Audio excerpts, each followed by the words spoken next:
Много хора са ме питали, не е ли някак неестествено да се смеем по този начин, започвайки като имитация и като физическо упражнение, и дали изобщо смехът има ефект по този начин. За да отговоря на това съмнение, ще ви дам следния пример. Днес бях на фитнес и видях много хора да вървят и да тичат на пътека за бягане. Това е имитация на ходенето, но хората го правят, въпреки че може да изглежда неестествено, въпреки че може да изглежда изкуствено, но има ефект.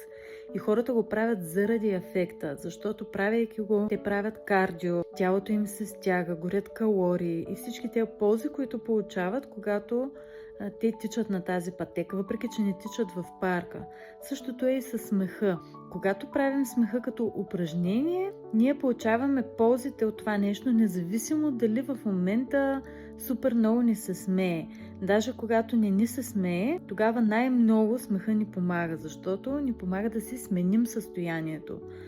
И така, не се колебайте да опитайте, защото има ефект. И въпреки че смеха започва като упражнение, като техника, той скоро прераства в спонтанен смях. Но дори да не прерасне в спонтанен смях, отново има много ползи за тялото, които се заслужават да се прави като упражнение.